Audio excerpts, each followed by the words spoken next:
Hi guys! Welcome to the vlog. So for today's video, samahan nyo ako sa aking one whole week ng training ko para sa aking first multisport event. Sumali ako sa isang aquathlon event na merong 500 meters na open water swimming and 5 kilometers run. So yes, this is my first time. So tinry kong i-document to for the whole week. So ano pang hinihintay natin? Tara, panoorin na natin.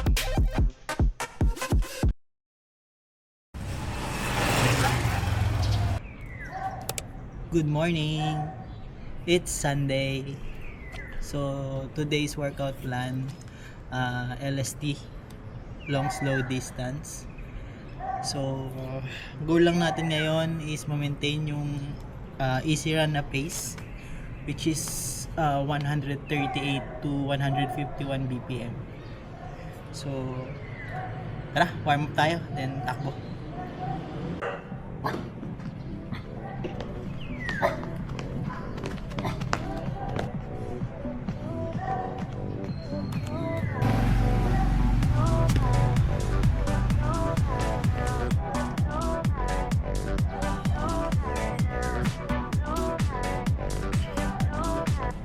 Yep, warm up done. So, takbo na tayo. Siguro kahit mga 6K or 8K, basta easy run pace. Tingnan natin kasi medyo tanghali na rin.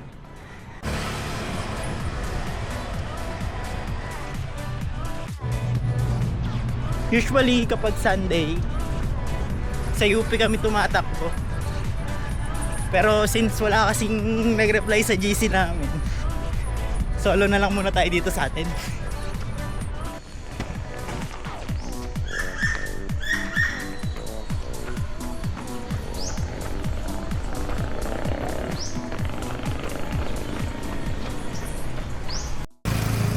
$1K. So far medyo maganda. Achieve natin yung range. Maintain lang natin yung low BPM. Dati, nung nag-start pa lang ako mag-swimming, hate na hate ko yung swimming. Kasi yung first 2 weeks, halos maka 100 meters lang ako tapos sobrang pagod na ako. Pero ngayon, parang mas gusto ko na yung swimming kaysa sa running. Kasi once na nakuha mo yung technique, tsaka yung breathing style, parang di siya nakakapagod. Ang kalaban mo na lang yung awit. Kasi itong route na to, naging paborito ko na siya kasi since malapit lang sa amin, rolling siya, may uphill, may downhill, may flats. So, goods na goods din siya sa training.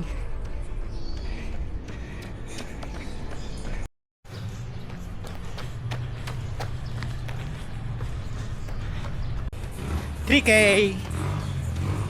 Average heart rate natin 147, so in range pa rin. All goods.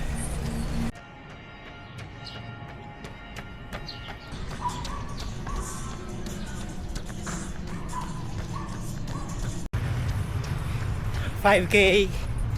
Ito na yung kalaban natin. Yung araw. Kumpleto nga sa tulog. Tanghali naman. So mainit na. Workout done guys. So naka 7K lang tayo. Sobrang init na rin kasi. Hindi ko na kaya i-risk yung balat ko kasi since no nag-training ako for swimming plus running, sobrang nangitim na ako. So eto. Yan. Yan yung dati kong kulay. So ang layo na, tas dito kita rin. Kasi lagi ako naka-sleeve pag nagra-running, tas inaabutan din ng araw. So yun. Kita-kits na lang next workout. Waiting lang tayo sa movie. Punta tayo sa pool. Dito tayo ngayon sa Moranto. So ang workout natin today, long easy swim. Base dito 200 meters warm up, then 600 meters easy swim. The rest is parang tigwa 100 meters na technique or drills. So yun, sana bukas yung pool.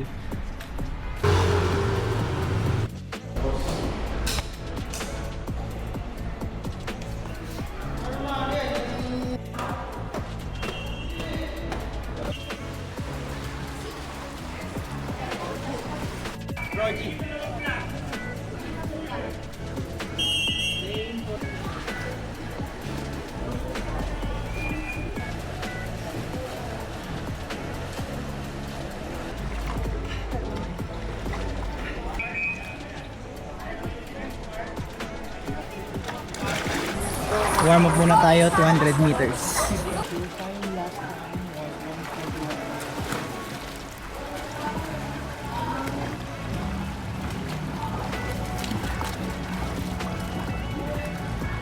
Warm up done, so main set na tayo. Let's go.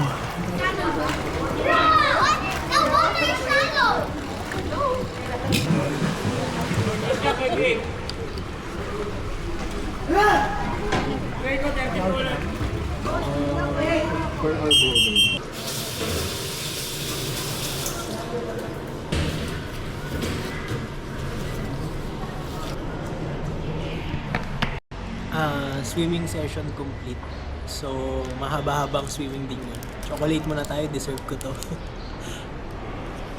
Naka total of 1,550 meters din tayo.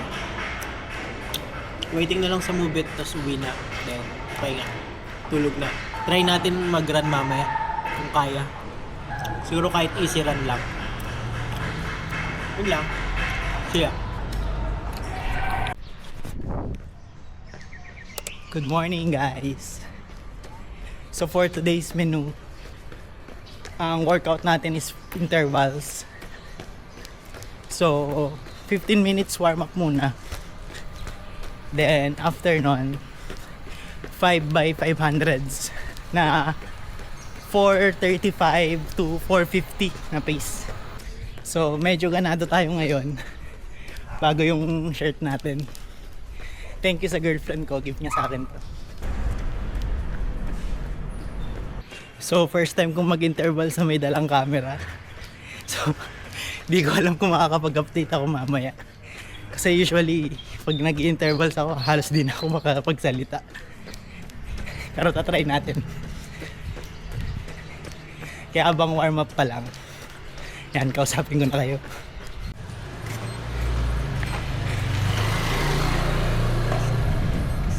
Let's go.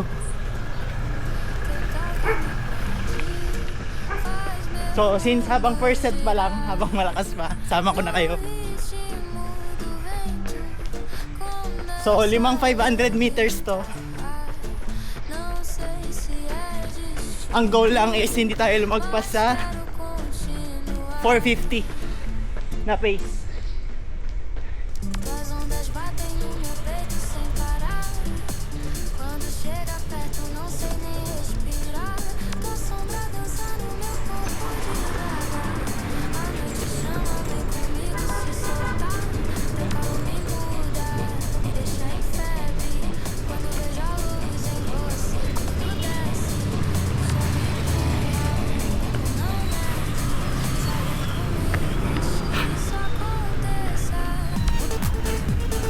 Plus 320.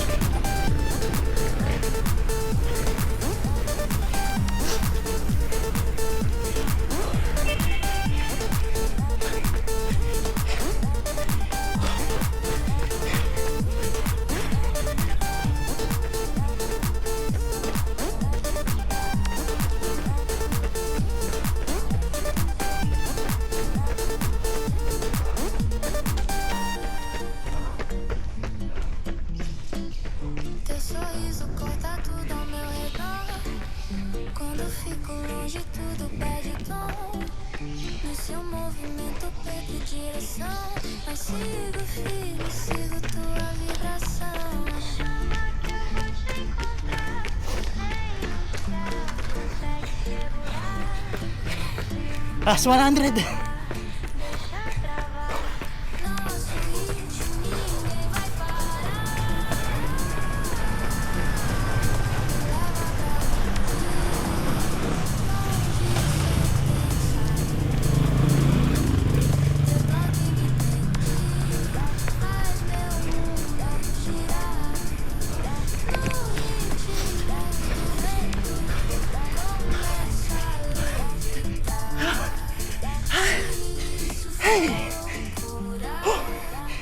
Deixa eu me jogar.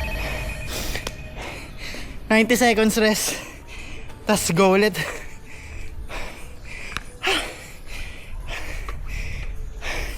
Ang hirap. Nakakangalay siya pag may dalang camera.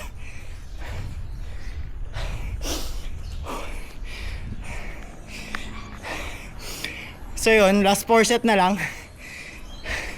Tatry ko kung makakuha pa ako ng clip. Focus muna tayo sa training.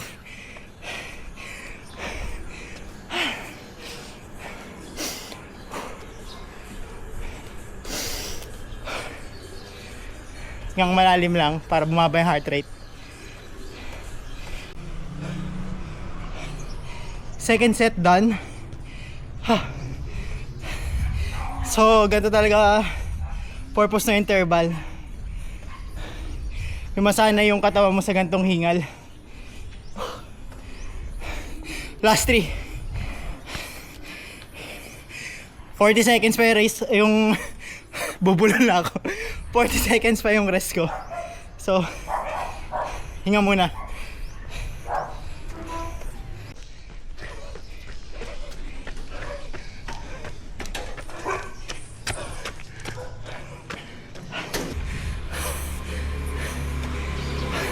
Wala na akong sabi. Last 2 na lang. Yun guys, sad to say, hindi natin na-complete yung last set. Natapilok tayo. So, tinry ko pa siya i-run. Kaso medyo masakit pag tinatapak. So kahit yung cooldown natin, hindi na natin nagawa. So, hindi ko na siya i-risk kaysa matuluyan pa sa injury. Pero nalalakad ko naman siya. Pag tinatakbo lang talaga, medyo yung ankle ko. So yun, sana maging okay siya sa mga next few days. Kasi may 2 remaining workout pa tayo for this week. So isang tempo run, then isang swimming session. So yun, dito ko na lang muna siguro tapusin itong workout na to. Then see you sa next workout. For today's workout, swimming session. So, ngayon puro drills tayo. Gagamit tayo ng mga equipments, pool buoy, tsaka paddle. So, main focus natin is yung technique for today. So, ayun. Dito tayo ngayon sa Victoria Sports Tower. Sobrang init kasi kaya hindi tayo dun sa Amoranto. Open kasi yun, ito indoor siya. So, hindi tayo mangingitin. Excited din ako mag-swimming ngayon kasi dumating na yung in-order ko na tri-suit. Na-fit ko na siya sa bahay. Gusto ko lang i-try kung maganda siya pang swimming. Bibihis muna ako, then swimming na tayo. Nakapagpalit na tayo. So ito yung gagamitin ko sa race day. So syempre, kailangan muna natin i-try. Rating na natin kung komportable siya. Na-order ko to sa may TikTok shop sa may Santi. So, tingnan natin. Pero siya, ganda sa pakiramdam. Eto, fit check muna tayo. Quick backstory lang. Marunong akong lumangoy, pero hindi sa point na kaya kong tumagal sa pool. Pag nagsiswimming ako, kaya kong langoyin yung 50 meters. Pero after nun, pagod na ako. Nung sumali ako dito, nung nag-register ako, nagdadalawang isip ako kung kukuha ba ako ng swimming lesson. Pero tinry ko muna mag-DIY, ChatGPT, YouTube, then nod ng mga clips, tutorials. Tapos, yun, paunti-unti, sinunod ko lang yung training plan ni ChatGPT, paunti-unti. Lumalayo na yung distance ko, tapos parang nagiging effortless na yung swimming ko. Kaya ngayon, parang mas na-enjoy ko na siya sa running kasi pag nakuha mo talaga yung technique, parang kaya mo siyang gawin buong araw. So, warm up lang tayo, 200 meters ulit, very easy. Then, after nun, 300 meters na easy swim. Then, gamit na tayo ng mga equipment. So, ito yung main focus ng training natin ngayon para ma-improve yung technique natin. So, tara, swimming na tayo.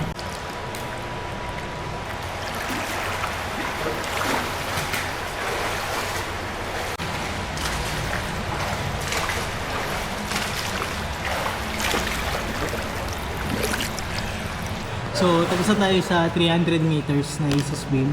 Ngayon, gamit na tayo ng mga equipment. Pool boy, tsaka paddle. 6x100 done na may paddle at pool boy.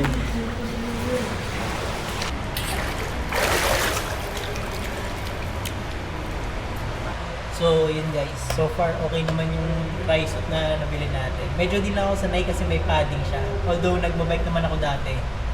Parang alam ko yung feeling na may padding. Kaso pag nagsiswimming, parang kakaiba na siya. Pero, since first time ko lang naman, baka naninibago lang ako. So, yun. So far, good siya. Okay na okay. And we're back. After 2 days ng rest, ito, takbo na ulit tayo. Pero very easy lang kasi nga nung last run natin, natapilok tayo. So, super easy lang talaga para ma-prevent din yung injury. So far, wala pa naman tayong nararamdaman. Okay yung paa natin, siguro naka-recover na din. Ang plan lang ngayon is pupunta ako dun sa bahay ng girlfriend ko. Easy run, then mamaya mag-walk kami with dogs.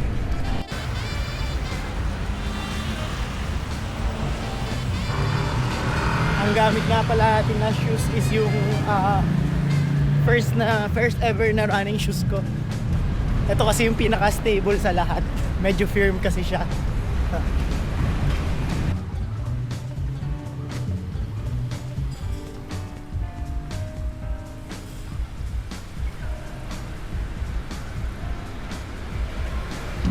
Siguro makaka 3K lang tayo today.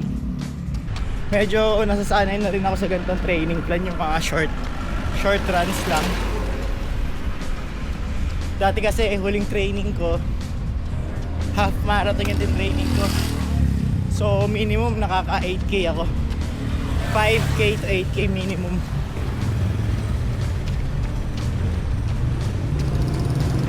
Ayun nga guys, 3K done. Oo, okay pa rin kasi nakatakbo tayo ngayon. Supposedly dapat temporan tayo. Pero yun nga, para ma-prevent yung injury, super easy run na lang.